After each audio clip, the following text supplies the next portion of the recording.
Hey everyone, it's Laurie from Cook Scrap Craft, and today I'm coming at you with a process video, a bonus one. This is for the Scrapbook and Cards Today inspiration series that I have here on the channel, so I will put this in that playlist so you can see easily where all of the other scrapbook process videos that are part of the series live, and then you can be inspired by the layouts from Scrapbook Cards Today magazine too.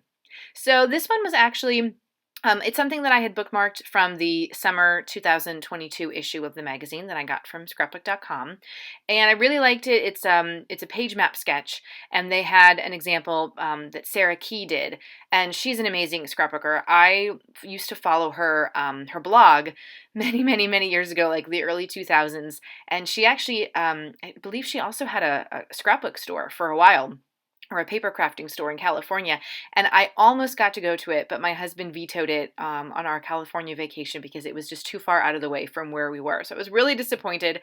And she took kind of a break from the scrapbooking world, and now she's back. Our time on the Paper Issues design team overlapped for a little bit, and she's just so creative and has really great ideas. And so I loved seeing her take on this page map sketch. And then Shamel also did a take on this page map sketch in one of her lives back in May.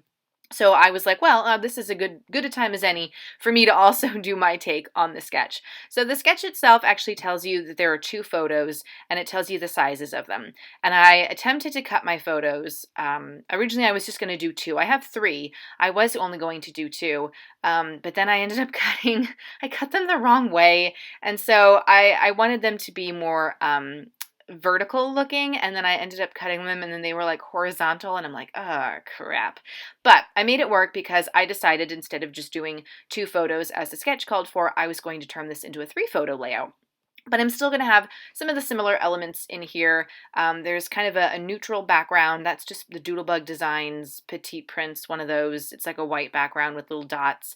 And then there's going to be like a T shape going on in the background behind the photos as well. And I was really more inspired by Sarah's layout. Kind of has things overlapping and nothing is like super lined up. And so when I went to place some of these pieces down, these background pieces, mine are going to be kind of like at an angle, because I just wanted to kind of play around and make it a little bit more fun than a typical like just T shape.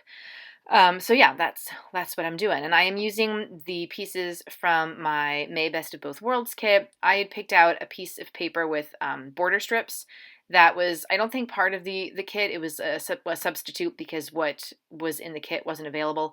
And it had these, it was like a birthday themed thing, and it had, one of the paper strips had panda. You can see it right there. It has a panda on it. And so every year, well, for the first every month of my daughter's life, we took a photo of her next to this big giant stuffed panda. And then once she turned 1, we just kind of, I think maybe we did it for every month for a while after that, but now it's like every year we take a panda picture. And so I had this year's panda pictures that I needed to scrapbook, and I thought these would be perfect because it was sort of around her birthday. It was in April that I took the picture. Her birthday's in March. I thought that little panda strip would be perfect, and the birthday theme would be perfect for these photos as well. And really, like, I'm just mixing and matching different collections and different stuff together. Like the paper strips here, I'm doing a little bit of extra cutting because for some reason my Fiskars blade, I think it needs to be replaced. So I need to place an order to get another one. So it gets, I can tell when it needs to be replaced, or I can tell if the paper is not good quality. It doesn't cut super sharp, and the edges aren't crisp. So there's always some like little, the word that I'm looking for is escaping me, but there's like little bits and pieces, little like distressed pieces. I mean, if that's what you want to go with, if that's the look you're looking for, then great, use an old blade. But if that's not the look you're looking for, then you definitely need to replace your paper cutter blade. So that's just something that I need to do. Here I'm just backing those two photos with some blue pattern paper that's from the kit, and I'm kind of, from here on out, it's kind of like me doing my own thing. I don't really follow any other part of the layout design. I think at this point I wasn't even looking at it. I didn't even have it out on my desk anymore. So I'm kind of like creating my own look with the arrangement of the photos. I'm going to kind of stack them in a grouping of 3 with those 2 horizontal ones kind of on top of each other. And then the big one's going to get popped up on some foam tape for some extra dimension. And really the original sketch did have kind of 3 elements, the 2 photos, and then some other type of larger element like a tag or a cut apart. And you could easily make that be a journaling spot. You don't have to do the journaling where the sketch showed you the journaling should go. Or you could, do like me, make it a photo. You can have 3 photos going all the way across. Or you can do like me and have 3 photos in a little group. Or you could rotate the sketch and do 3 photos all stacked on top of each other going in a vertical line down the page. There's lots of different ways that you can use these sketches, and that's why I love PageMap sketches for so many reasons, but just sketches in general. There's so many different ways that you can interpret them, and so there it is. I'm kind of like going back and looking and being like, okay, let's see how far off course I've gone.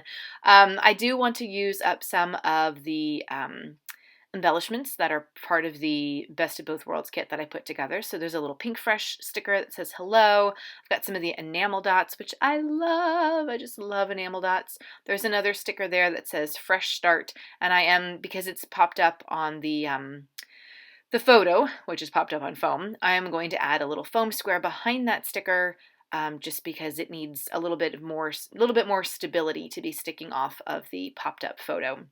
And the enamel dots, I'm just doing little groupings of a tiny, medium size, and big one, one of each color. That's really the easiest way to do enamel dots. Just think about rule of 3 and always have them 3 different sizes. You can do all the same color, or you can do different colors. It doesn't matter, but just pick 3, one of each size, and you're kind of good to go with enamel dots. And I'm also adding a bunch of random stuff from my stash. So this is a great one if you're like, I don't know what to do. I don't have enough embellishments that like fit the theme or anything. Just go through your stash and you will find things, I promise you.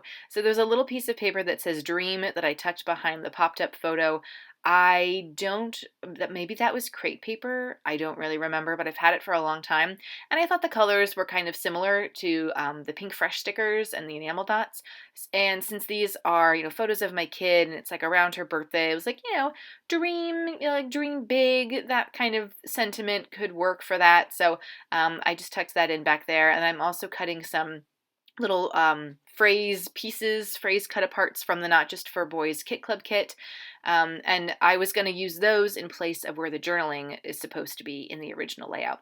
Then I have this like unicorn playing card that was from an old crepe paper collection, and I've just been like waiting to use it. I haven't had really a reason or a place for it, and I'm like, the colors kind of fit with this, and my kid loves unicorns, so I'm like, why not use it on a layout with her in it? And then now I just need to figure out some of the placement of these other pieces. I had some of the Simple Stories I Am collection chipboard stickers, and I thought like, hey, these colors there's like the teal. They're kind of similar, and these are photos of my kid, so like I want to have sentiments that are, talking about how great she is and how unique she is. So I'm just kind of like doing a hodgepodge mixture here of different embellishments from my stash.